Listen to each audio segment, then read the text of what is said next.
देरजासिम बेफोरबायदि जाना थाबाय थायोब्ला जों निस्सय गियान मोनो गासिबो जोंनि सोलों थानो हायोब्ला मोजां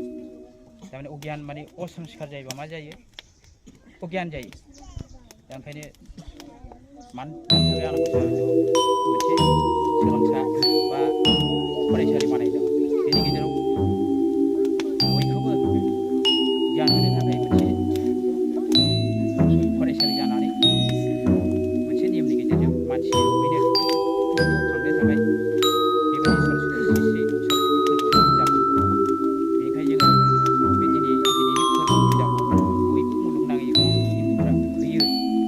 होनांगौ होयोब्ला जों निस्सय गोसो मोजांजों संस्कार गोसोजों जुदि बिमाखौ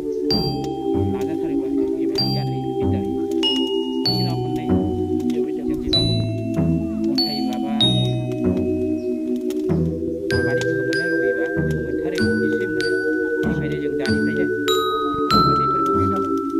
ओनसोलाव गथ' गथाय सिगा लाहोनो थाखाय गावनि आथिङाव गसंनो थाखाय गावखौ गाव मुलुगाव थांना थानाय लामा नागिरनो थाखाय गियानि गुनि जानो थाखाय जोङो बे सरस्वतीखौ पालन खालामनाय जायो बेनिखायनो दिनैनि बे गोथार दिनाव जोङो बे पलासगुरि एल.पि. स्कुल गुदि फरायसालिनि जानानै जों गामिजों बेंजानाय स्कुलजों बेंजानाय फोरोंगुरुजों लोगोसे सात्र साथ्रि उन्दै गेदेर गामिनि सोलोंसाफोर जा साबसिन नुजाफैनो हादों बे सरस्वती फुजा होनाय जानोसै दा नियमा बेफोरबायदिनो जादों जोङो बयबो मोनसे आदर्श गोसोजों मोजांजों